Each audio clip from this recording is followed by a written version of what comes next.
Hi all, how are you? Today our video topic is how to copy chart in Google Sheets software.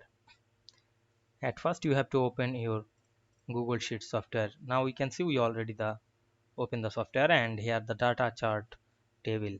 Now I am select the data table, click and drag on our mouse, then go to the insert menu, then click the chart option.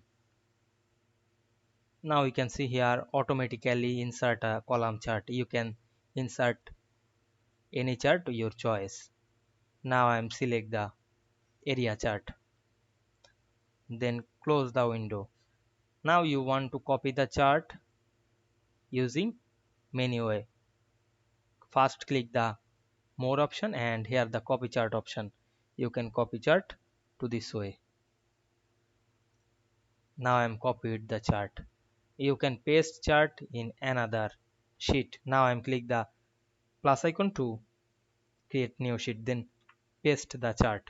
Press Ctrl V, otherwise you can paste another way. Click this edit option and click the paste option.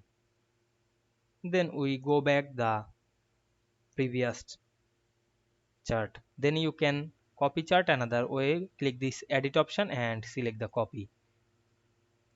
This way is very easy. I hope you understand this video. Don't forget to like, comment and share the video. Please. Thanks for watching.